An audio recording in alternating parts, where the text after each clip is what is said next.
Hello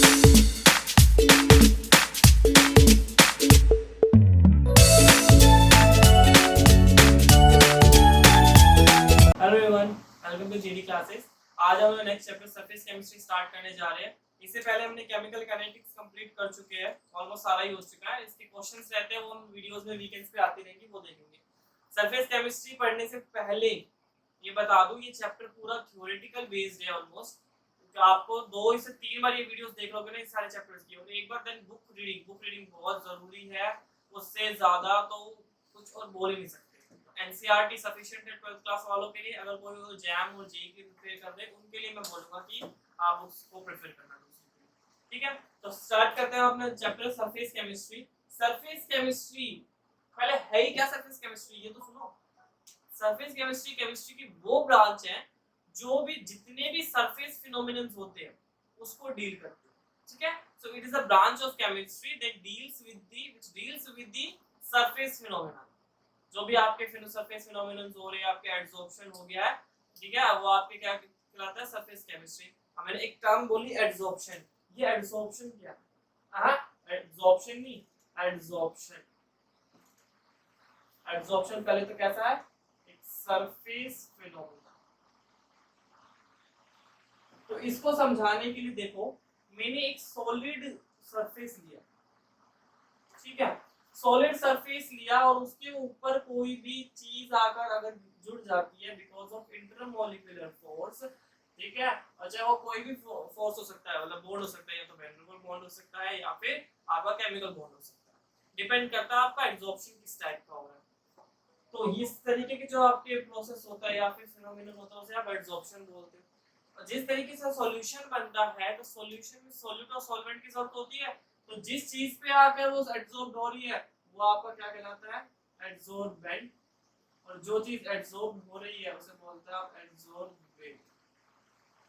इसकी definition के बारे में अगर मैं बात करूं, सो phenomenon where the molecules attracting और retaining, यहां पर अट्रैक्ट होकर जुड़ता है और वहीं पे रहता भी है, जिसकी वजह से क्या होता है, सरफेस के ऊपर कंसंट्रेशन इंक्रीज हो जाती है। अब देखो, पहले कोई चीज एड्सॉर्ब नहीं थी तो खाली था ये, और उसके ऊपर कोई चीज एड्सॉर्ब होगी तो सरफेस के ऊपर कंसंट्रेशन बढ़ जाती है। ठीक है, तो ये आपके को क्या हो गया, एड्सॉर्प्शन हो गया। अब मैं इसके कुछ एग्जांपल, लाइव एग्जांपल देता हूं जो आप आजकल हम यूज भी कर रहे हैं। वो होते हैं हमारे मास्क।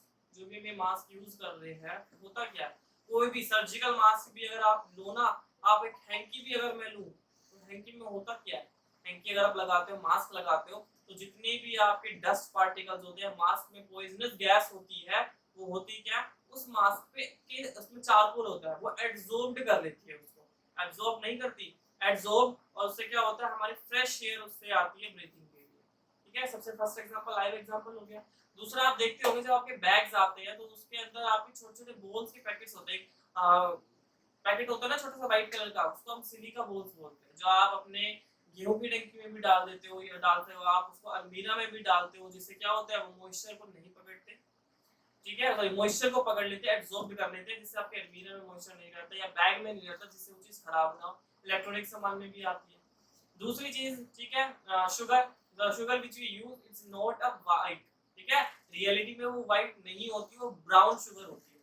तो उसको ब्राउन क्रिस्टलाइन शुगर बनाने के लिए, उस ब्राउन शुगर के अंदर, ठीक है, व्हाइट शुगर बनाने के लिए, उस ब्राउन शुगर के अंदर आप एनिमल चारकोल डालते हो। एनिमल चारकोल डालने से क्या होता है, वो जो ब्राउन कलर को एब्जॉर्ब कर लेता है।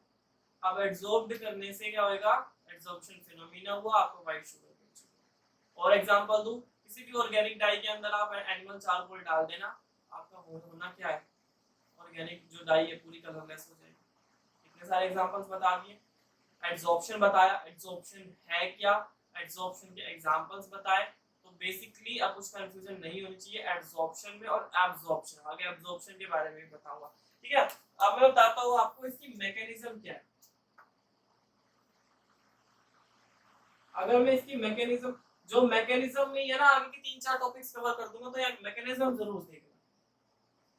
ये आपने 11th क्लास का जो फ्लूइड चैप्टर होगा, लिक्विड वाला, एंड टर्म्स में जब आपने पढ़ा होगा, तो उसमें ये टॉपिक आया होगा। मैंने एक बाटली ली, बीकर लिया, और दो भाई साहब को पकड़ लिया, एक इन भाई साहब को और एक मोहतरमाई भी हो सकती है, तो इनको पकड़ा मैंने। अब यहाँ होता क्या, इससे पूछा मैंने, इनसे बोला कि भाई आप, हमें इतना पता है वाटर मॉलिक्यूल पानी के अंदर कोई भी सॉल्यूशन स्टेट में है तो उनके बीच में क्या लग रहा होगा, एक दूसरे के बीच में इंटरमोलिकुलर फोर्स लग रहा होगा, तभी तो वो सॉलिड में लिक्विड में है, या लिक्विड के बारे में बात करो तभी तो वो लिक्विड में है। तो इनसे बात करा तो इन्होंने बोला कि यार मेरे को ना चारों तरफ से दबाव, दबाव इन द सेंस चारों तरफ से इंटरमोलिकुलर फोर्स लगता है। अब इंटर चारों तरफ से लगने का मतलब क्या हो गया, फोर डायरेक्शन से, कि इसका जो ऊपर नेट फोर्स लग रहा है वो जीरो है, इसके ऊपर जो नेट फोर्स जो लग रहा है वो कैसा है, जीरो है। अब मैंने इनको पकड़ा तो कह रहा है यार मैं तो सिर्फ इनवर्ड फोर्स लगता है मेरी तरफ, तो यहाँ जो नेट फोर्स है वो कैसा है, डाउनवर्ड, मतलब इनवर्ड, अंदर की तरफ अगर मैं एक बात करूं, इनवर्ड अंदर की तरफ फोर्स जो लग रहा है, इसका मतलब जो ऊपर की जो इसकी बैलेंसेस है वो तो खाली है, इसका मतलब ये ऊपर जो वैलेंसी खाली है उसके साथ क्या कुछ ना कुछ तो कर सकता है, कोई ऐसी वैलेंसी आ गई, कोई ऐसा इलेक्ट्रॉन आ गया जिसके साथ बॉन्ड बना ले और तो वो जुड़ सकता है। समझ में आया। अच्छा एड्सॉर्प्शन में ना बताना भूलिए, एक टर्म आती है इंटरफेस। इंटरफेस जैसे थर्मोडायनेमिक्स में इमेजिनरी बाउंड्री पढ़ते हो ना, पानी की ग्लास में आपने पानी डाल दिया, ठीक है, और पानी और जो ऊपर उसके ऊपर वेपर्स होते हैं उसके बीच में जो उसे डिस्टिंग्विश करती है लाइन, जो हमें नहीं दिखती है, इमेजिनरी बाउंड्री। इसी तरीके से जो यहाँ पर या तो देख लो मतलब एड्सॉर्बेट की कुछ और स्टेट होगी, यहाँ तो उसकी अलग स्टेट है, इनको कौन डिस्टिंग्विश करता है, इंटरफेस, मतलब इंटरफेस हम बोल देते हैं। इंटरफेस के बीच में अगर कोई फिनोमेना हो ना तो आपका एड्सॉर्प्शन कहलाता है। समझ आया। अच्छा मैकेनिज्म इतना ये समझ में आया, अभी मैकेनिज्म खत्म नहीं हुआ, मैंने ये लिया एग्जांपल, ये तो मैं लिक्विड के बारे में बात कर रहा हूँ, इसी तरीके से भी सॉलिड ही काम करता है, सॉलिड में भी यही काम करता है। क्यों, क्योंकि सॉलिड में जो यहाँ के जैसी मैं बात करूँ, यहाँ तो कुछ लग ही नहीं रहा, यहीं पे सारा फोर्स लग रहा है, ऊपर तो कुछ है ही नहीं, खाली है वो। तो ऐसे क्या होता है आपके जैसे ट्रांजिशन मेटल्स होते हैं, निकल हो गया, निकल के जो सरफेस पे क्या होती है, वैलेंसीज खाली होती है। अब वैलेंसी खाली होने की वजह से क्या होता है, आपका जैसे क्लोरीन या फिर कोई भी आपका ऐसा एटम आ गया या फिर आयन आ गया जो उसके साथ बॉन्डिंग बना सकता है, चाहे वो फिर बोल रहा हूँ, चाहे वो वेंड्रुबल फोर्स हो या फिर केमिकल बॉन्डिंग के थ्रू बने, वो डिपेंड करता है अलग अलग किस टाइप का एड्सॉर्प्शन हो रहा है आपके यहाँ पे। ठीक है, अब देखो ये मैकेनिज्म हुआ, इसी तरीके से मैकेनिज्म होती है, समझ में आया। कुछ तीन टॉपिक कौन कौन से, एक्सोथर्मिक, स्पॉन्टेनियस, स्पॉन्टेनिटी बताना उस रिएक्शन की या प्रोसेस की, और आपका इक्विलिब्रियम। तो होता क्या है, पहले यहाँ पर एक मैंने एक लिया सॉलिड सरफेस, ठीक है, सॉलिड सरफेस लिया जो एड्सॉर्प्शन करानी है। अब ये है जो एड्सॉर्बेट है जो ये यहाँ पे जुड़ेगा, पहले ये मस्त घूम फिर के आता है, इसको कोई भी दिक्कत नहीं होती, रैंडमनेस इसकी बहुत ज्यादा है, मस्त मैगी कॉफी सब कुछ दारू पानी सब पी के आ रहे हैं, ठीक है, और यहाँ पे एड्सॉर्ब हुआ। अब यहाँ आकर एड्सॉर्ब होने के बाद ये बंध चुका, इसमें क्या आ गई, बॉन्डिंग बन चुके, अब ये अपने फ्रीडम भूल चुका है, फ्रीडम भूल गया, इसका मतलब रैंडमनेस कम हो गई, स्पॉन्टेनिटी पता है ना क्या होती है स्पॉन्टेनिटी, तो क्या हो गया, अब जब रैंडमनेस कम हो गई इसका मतलब स्पॉन्टेनिटी कम हो गई, अब स्पॉन्टेनिटी कम हो गई तो दैट मींस डेल्टा एस की वैल्यू नेगेटिव डिक्रीज, ये बता दिया। अगर आपसे कोई पूछे कि एड्सॉर्प्शन के प्रोसेस में स्पॉन्टेनिटी क्या होती है तो आप बोल दोगे है स्टार्टिंग में तो इंक्रीज होती है, जब तक एड्सॉर्प्शन नहीं होता देन डिक्रीज होती चली जाती है। अब क्या होगा, थ्योरेटिकल बेस पे मैं बताऊं, मान लो ये आपका सरफेस है, सरफेस के ऊपर अब क्या आता है, एक एड्सॉर्बेंट के ऊपर एड्सॉर्बेट आ गया, यहाँ जुड़ने से पहले सरफेस की कोई हीट होगी ना, या फिर एनर्जी में बात करूं, हीट तो बाद में रिलीज हुई, एनर्जी के बारे में बात करूं, जब भी कोई बॉन्डिंग बनती है तो आपको सबको पता है एनर्जी रिलीज होती है, डिपेंड करता है, थोड़ी जरूर निकले नहीं निकले लेकिन जरूर निकले। अगर मैं अभी बोल रहा हूँ ना, अगर मैं कोई वर्क डन भी कर रहा हूँ तो मेरी बॉडी से हीट प्रोड्यूस हुई, तो हीट प्रोड्यूस हुई तो ये कैसा प्रोसेस हो गया, एक्सोथर्मिक। तो इसीलिए बोला जाता है कि why we call adsorption process as a exothermic, तो ये इसका रीजन है कि थ्योरेटिकल रीजन हुआ। ठीक है, नेक्स्ट में एक बार इसकी रिएक्शन से इक्वेशन से गलत हो जाता है, ये रिएक्शन है जो बहुत भयंकर है, याद कर लेना।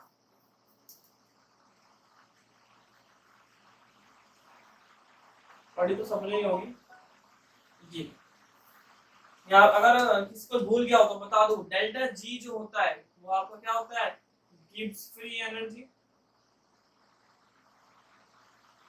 डेल्टा एच क्या होता है आपका enthalpy, S your entropy and T is your temperature। ठीक है, टेम्परेचर हो गया। आप देखो गिब्स फ्री एनर्जी बहुत काम की चीज है, बहुत ज्यादा काम की, थर्मोडायनेमिक्स में या आपके फिजिक्स में या आपके कोई भी वर्क डन हो रहा है वहां पर। मैं अगर आपको एग्जांपल की तरह समझाता हूँ कि मेरी डेल्टा जी की वैल्यू नेगेटिव आती है, तो इसका मतलब क्या है? इसका मतलब है कि आपकी रिएक्शन जो है ना वो हो रही है, इसका मतलब स्पॉन्टेनियस रिएक्शन है। दूसरी चीज, अगर मैं बोलूं कि आप एक जो डेल्टा जी की वैल्यू वो नेगेटिव है, दूसरी जी की ज्यादा, उससे ज्यादा नेगेटिव है, उसकी कम है, ए वाले की कम है, बी वाले की ज्यादा नेगेटिव है, तो इसका मतलब बी वाले ने ज्यादा रिएक्शन किया, मतलब बी वाले ने ज्यादा वर्क डन किया है, तो ज्यादा नेगेटिव वैल्यू उतना ज्यादा मैक्सिमम वर्क डन। तो मैंने आपको यहाँ बता दिया कि डेल्टा जी की वैल्यू है नेगेटिव तो आ रही है, अब नेगेटिव आनी मतलब प्रोसेस हो रहा है एब्जॉर्प्शन, तो ये नेगेटिव तो जरूर आएगी। मैंने आपको बताया डेल्टा एस नेगेटिव मतलब ये पूरी टर्म कैसी हो गई? पॉजिटिव। इसका मतलब रिएक्शन क्या बन गई? डेल्टा एच प्लस में टी डेल्टा एस। अब मैंने आपके ऊपर कंडीशन रख दी कि भाई मुझे नहीं पता डेल्टा जी नेगेटिव लेकर आओ, अब कैसे लेकर आओगे? तो आपने कहा कि इसका स्पीड तभी हो सकता है जब डेल्टा एच नेगेटिव हो जाए और डेल्टा एच ग्रेटर देन होना चाहिए टी डेल्टा एस से। मान लो -4 तो आ गया डेल्टा एच की वैल्यू और टी डेल्टा एस की वैल्यू 2, तो तभी -2 वैल्यू आएगी, और इसका मतलब वही गिव्स फ्री एनर्जी नेगेटिव। इसका मतलब हाँ एब्जॉर्प्शन हुआ है, और एब्जॉर्प्शन तभी हो सकता है जब डेल्टा एच की वैल्यू क्या हो? नेगेटिव हो जाएगी। तो मुझे कहा ये तीसरी चीज मैकेनिज्म बता दिया मैंने आपको स्पॉन्टेनिटी बता दी मैंने, और उसके बाद मैंने आपको एंथैल्पी बता दी। नेक्स्ट मैं बात करूंगा यहीं पे इसके इक्विलिब्रियम पॉइंट पे।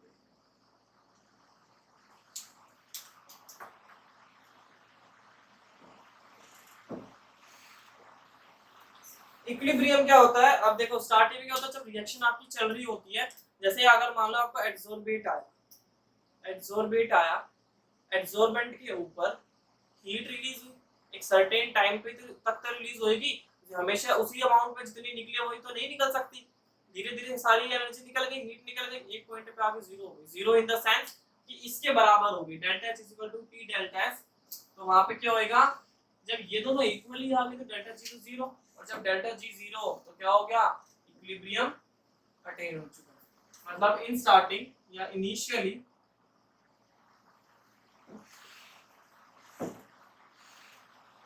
heat is released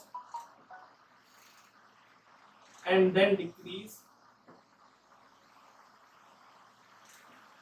ठीक है, इतना डिक्रीज हो जाएगी कि delta H T delta S के बराबर आ जाएगा, जिससे डेल्टा जी की वैल्यू जीरो, वहां पे क्या आ गया? इक्विलिब्रियम।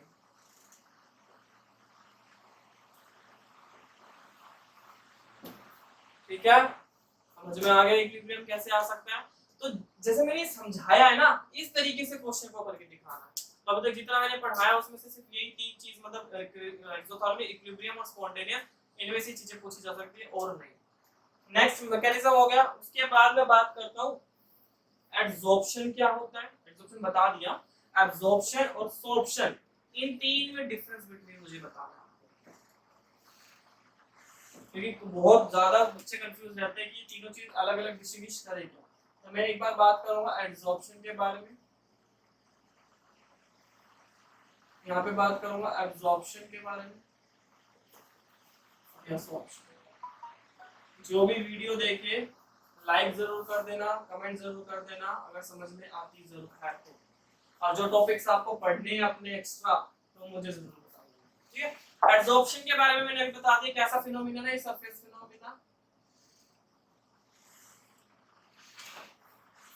दूसरा एब्जॉर्प्शन क्या होता है आपके? बल्क फिनोमिना, कि आपका अंदर तक ये चीज जाती है, आपका अंदर तक प्रोसेस फिनोमिना होता है, वो आपका बल्क होता है। ठीक है, अभी बताऊंगा इनके एग्जांपल देके। अच्छा इसके बारे में तो ये दो लाइन का एक बार डेफिनेशन, एक बार एग्जांपल होता क्या, यहाँ पर बोथ दोनों चीज होती है, एब्जॉर्प्शन भी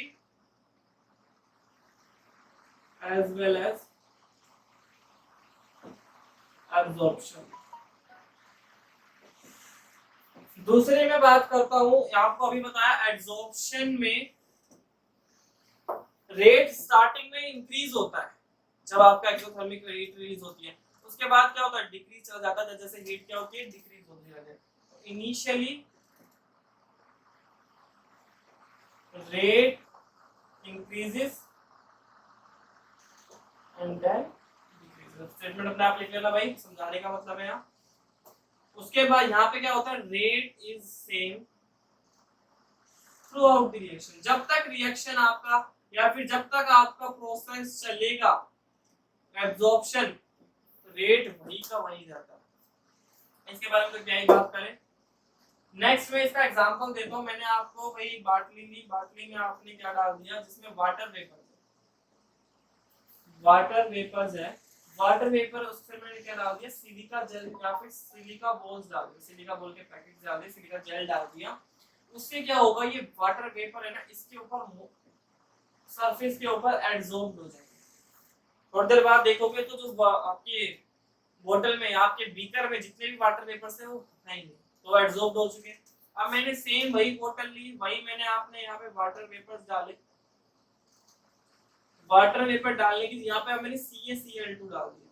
सबको पता है CaCl2 is your calcium chloride, calcium chloride salt, और सोल्ट को खुला छोड़ देते हो तो क्या हो जाता है, वाटर को एब्जॉर्ब कर देता है। इसलिए कहते हैं नमक को खुला नहीं छोड़ना चाहिए, या वो वाटर को एब्जॉर्ब कर देता है। यहाँ पर क्या हो जाता है, वो एब्जॉर्ब कौन सी फॉर्म बना लेता है, CaCl2.2H2। ठीक है। नेक्स्ट इसके बारे में इसका एग्जांपल मैं दूं तो बहुत सिंपल है। डिप अ कॉटन, कोई भी कॉटन को ऑर्गेनिक डाई या डाई में आप क्या कर दो, डिप कर दो, तो देखोगे सरफेस पे भी कलर होएगा और आपके बल्क तक कलर जाएगा, तो आपको क्या कहलाएगा, सॉर्प्शन प्रोसेस। समझ में आया तीनों में डिफरेंस, एडसॉर्प्शन, एब्जॉर्प्शन और सॉर्प्शन में? कोई क्लियर हो गया?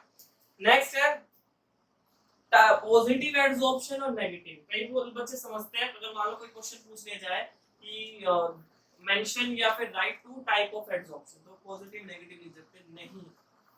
ये एक तरीके से दो कंडीशन या फिर दो केस बन जाते हैं कि पॉजिटिव एडसॉर्प्शन कब होगा और नेगेटिव एडसॉर्प्शन कब। उसको समझाने के लिए मैंने क्या लिया, मैंने दोबारा से एक बीकर लिया, बीकर में मैंने लिया सॉल्यूशन,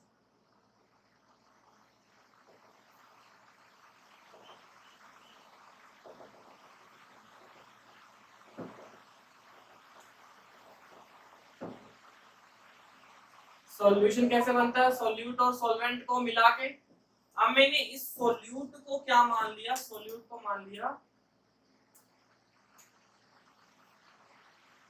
या फिर सॉल्यूट को ही मैंने है ना एडसॉर्ब कराया, तो उसको एडसॉर्बेट करा लिया। अब मैंने यहाँ क्या डाल दिया, एक एडसॉर्बेंट डाल दिया सॉलिड, जिसके ऊपर मैंने एडसॉर्प्शन करा। अभी तक बस यहाँ आप देखना, यहाँ दो केस बन सकते हैं, वो कैसे बनेंगे वो देखेंगे।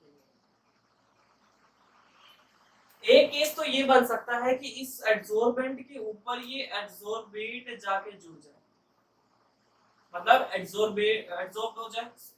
अब इससे होगा क्या देखना, अब सारे सोल्यूट सारे एडसॉर्बेट इसमें जुड़ जाएंगे, तो एडसॉर्बेंट के ऊपर एडसॉर्बेट की कंसंट्रेशन क्या हो जाएगी, बढ़ जाएगी। ध्यान से सुनना भाई, ये मेरा एडसॉर्बेंट है, इस एडसॉर्बेंट पे सारे आपके एडसॉर्बेट आ गए, ऑलमोस्ट सारे ही आ गए सॉल्यूशन में से। तो सॉल्यूशन में जो एडसॉर्बेट की कंसंट्रेशन थी वो कम हो, किस पे आ गई, उसके सरफेस पे। तो इस तरीके का क्या एडसॉर्बेशन क्या कहलाता है, positive.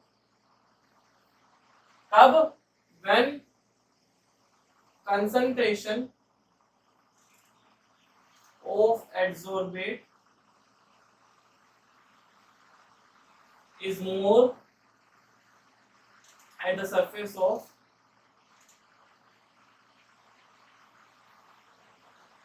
adsorbent than the solution।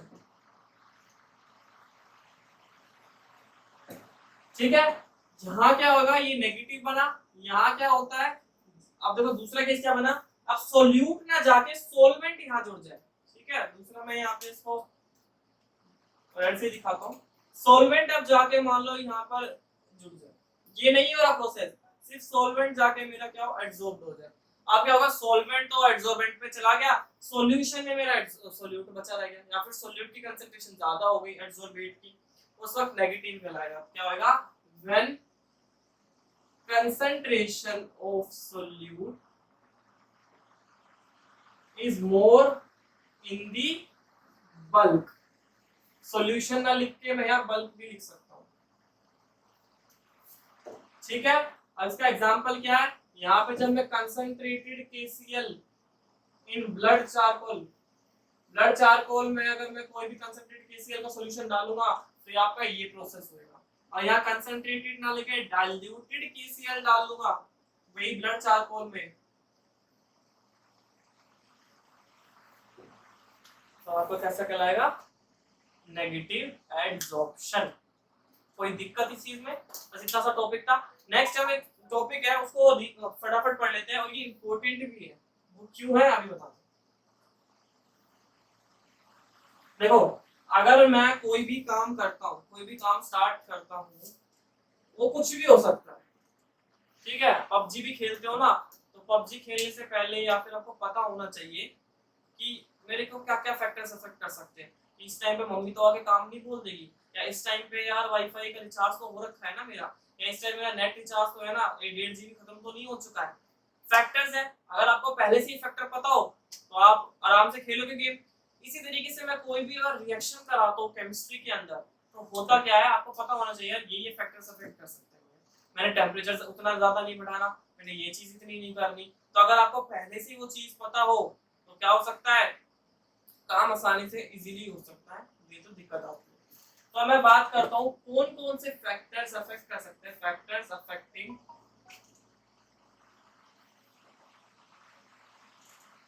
Absorption of gas, gas का कराएंगे किस पे, ऑन सॉलिड, सॉलिड सरफेस पे कराएंगे। सबसे पहले आता है आपका टाइप ऑफ एड्सॉर्बेंट। दो चीजों का मेल करा रहे हो आप, एड्सॉर्बेंट और एड्सॉर्बेंट का, तो उन दोनों की कैरेक्टरिस्टिक्स भी तो अलग अलग डिफर करेगी ना। ऐसा तो नहीं ना किसी का भी आपने कुछ भी ले लिया एड्सॉर्प्शन हो जाए। इनका एड्सॉर्प्शन हो रहा है क्या, नहीं हो रहा, तो सबके टाइप्स अलग है। अब क्या है, अगर मैंने कोई सॉलिड सरफेस के ऊपर कोई भी गैस को एड्सॉर्ब कराना है तो आपका एड्सॉर्बेंट कैसा होना चाहिए। सबसे पहला रफ जो सरफेस होता है वो अच्छा होता है एज कंपेयर टू प्लेन। क्यों, प्लेन पे क्या होगा, यहाँ पर अगर एड्सॉर्ब की चांसेस मुश्किल है, लेकिन कोई रफ सरफेस है ऐसे, तो देखो अगर मैं आपको बोलूं यार एक प्लेन सरफेस दिया एक आपको रफ सरफेस दिया, किस पे आपका एब्जॉर्प्शन अच्छा होएगा, खुद ही बता दोगे यार रफ वाले पे अच्छा होगा, ठीक है। तो ये आपका ठीक है। अब ये अच्छा हमें पता भी कैसे चला, जो आपके एनिमल चारकोल और जो आपका सिलिका जेल है उसके सरफेस को देखा गया तो वो रफ सरफेस है। वो तो जो ये दो आपके एब्जॉर्बेंट है इसमें सबसे ज्यादा आपका क्या होता है, एब्जॉर्प्शन प्रोसेस होता है। दूसरी चीज, ये चीज बल्क में तो जा नहीं रही है, आपकी सरफेस पे रही है, तो मुझे इसकी ज्यादा एब्जॉर्प्शन हो तो उसका क्या करूंगा, सरफेस बढ़ा दूंगा। अभी सिर्फ इतनी सी जगह पे एब्जॉर्प्शन हो रहा था, मैंने इसको इतना बढ़ा दिया तो देखो दो गुना हो गया, एब्जॉर्प्शन बढ़ गया यहाँ पर, ठीक है। तो on increasing surface area absorption increases. दूसरा अगर मैं बात करूं कि जो एब्जॉर्बेंट होता है वो स्पेसिफिक होता है नेचर, ऐसा नहीं कि कोई भी आपने एब्जॉर्बेंट ले लिया और कोई भी गैस ले लिया आपने करवा दिया। हर एब्जॉर्बेंट की अपनी कैरेक्टरिस्टिक स्पेसिफिक नेचर होता है, इसलिए उसको बोला जाता है कि एब्जॉर्बेंट की एक नेचर होता है या फिर इसकी कैरेक्टरिस्टिक होती है स्पेसिफिक इन नेचर, वो आगे आप पढ़ोगे। नेक्स्ट मैं बात करता हूं जिस तरीके से एब्जॉर्बेंट है इसी तरीके से नेचर ऑफ गैस। देखो यहाँ पर एक टर्म आएगी, वो है आपका क्रिटिकल टेम्परेचर, बहुत ही क्रिटिकल है भाई। देखो क्रिटिकल टेम्परेचर क्या होता है, एक ये वो टेम्परेचर होता है, मान लो मैंने गैस ली और उसका कोई टेम्परेचर बता देगा, इसका 50 डिग्री सेल्सियस है ना क्रिटिकल टेम्परेचर, या 20 डिग्री सेल्सियस का क्रिटिकल टेम्परेचर है, उससे ज्यादा अगर मैं टेम्परेचर गया तो उस गैस को आप लिक्विफाई नहीं कर सकते। वो नेगेटिव में भी हो सकता है, वो पॉजिटिव में भी हो सकता है, डिपेंड कर सकता है आपके गैस कौन से टाइप की है। तो जितना ज्यादा क्रिटिकल टेम्परेचर होगा उतना ज्यादा आपका एब्जॉर्प्शन हो जाएगा। तो more the critical temperature, more will be the adsorption process। या फिर आप जितनी ज्यादा गैस को आप लिक्विफाई कर सकते हो, लिक्विफाई करने से क्या होगा, वो आएगी, एडसॉर्प्शन होगा, इससे क्या हो जाएगा, आपका एडसॉर्प्शन प्रोसेस जल्दी इजीली हो जाएगा। समझ में आया नेचर का गैस? वही हर एक गैस किसी पे एडसॉर्ब नहीं हो सकती है, डिपेंड कर सकता है, स्पेसिफिक नेचर है उसका। नेक्स्ट की मैं बात करता हूँ टेम्परेचर। टेम्परेचर की मैं बात करूं तो ऑन या रुको, मैंने आपको बताया कि एड्सॉर्बेट प्लस एड्सॉर्बेंट मिलके क्या बनाते हैं, या कौन सा फिनोमिनन होता है, एड्सॉर्प्शन, साथ में हीट, अभी बताया एक्सोथर्मिक है। आप देखो मैंने क्या बताया था, स्टार्टिंग में तो ये एड्सॉर्प्शन प्रोसेस हो रहा होता है, हीट निकलती है, लेकिन धीरे कुछ सम आफ्टर सम टाइम क्या होता है, इक्विलिब्रियम आ जाता है, मतलब ये रिएक्शन वापस भी जा सकती है। वापस रिएक्शन का जाने का मतलब कि अगर मैं, ये कंडेंसेशन प्रोसेस है, ये इवेपोरेशन प्रोसेस है। कैसे, अगर मान लो ये रिएक्शन वापस जाऊं, जो एड्सॉर्प्शन हुआ था उसी को हीट दे दूं मैं, तो वो क्या हो जाएगा, एड्सॉर्बेट एड्सॉर्बेंट में चला जाएगा। कैसे, ये सरफेस पे एड्सॉर्बेट आके जुड़ा, हीट निकली, और जितनी हीट निकली ना मैंने उसको उतनी वापस दे दी। कैसे, ऐसे टेंपरेचर इंक्रीज करके नीचे से दे दी हीट, तो क्या होगा, जो एड्सॉर्बेट और एड्सॉर्बेंट जुड़े ना, ये हट जाएंगे। ठीक है, तो आपको ज्यादा टेंपरेचर में नहीं रखना, on increasing temperature adsorption increases, decreases. Next है प्रेशर की। प्रेशर की अगर मैं बात करूं तो सिंपल सा लॉजिक है, जितना ज्यादा प्रेशर लगाओगे उतना ज्यादा आपका एड्सॉर्प्शन होगा। ऊपर से प्रेशर लगाते रहो लगाओ, एड्सॉर्प्शन हो जाएगा। क्यों, क्योंकि उसको ऊपर से प्रेशर मिल रहा है, तो उसको दबाव मिल रहा है, और इंक्रीजिंग प्रेशर एड्सॉर्प्शन इंक्रीज। ठीक है, नेक्स्ट मैं फटाफट से बात करता हूं, फिफ्थ एक्टिवेशन।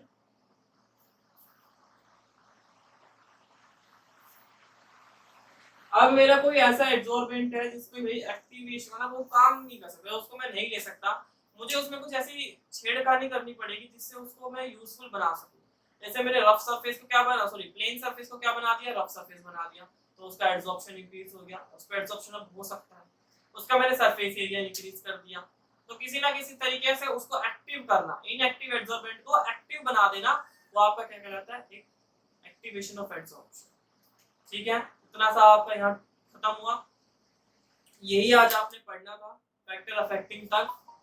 बहुत सिंपल है, चैप्टर वीडियोस को 2-3 बार सारे चैप्टर की देख लोगे, सारे पार्ट्स को देख लोगे आगे, फिर देन बुक्स पढ़ोगे। पूरे साल मत पढ़ो, सिर्फ बोर्ड में जाके उस चैप्टर को देख लेना, फिर जो जैसे मैं पढ़ा रहा हूँ वो याद आता रहेगा चीज।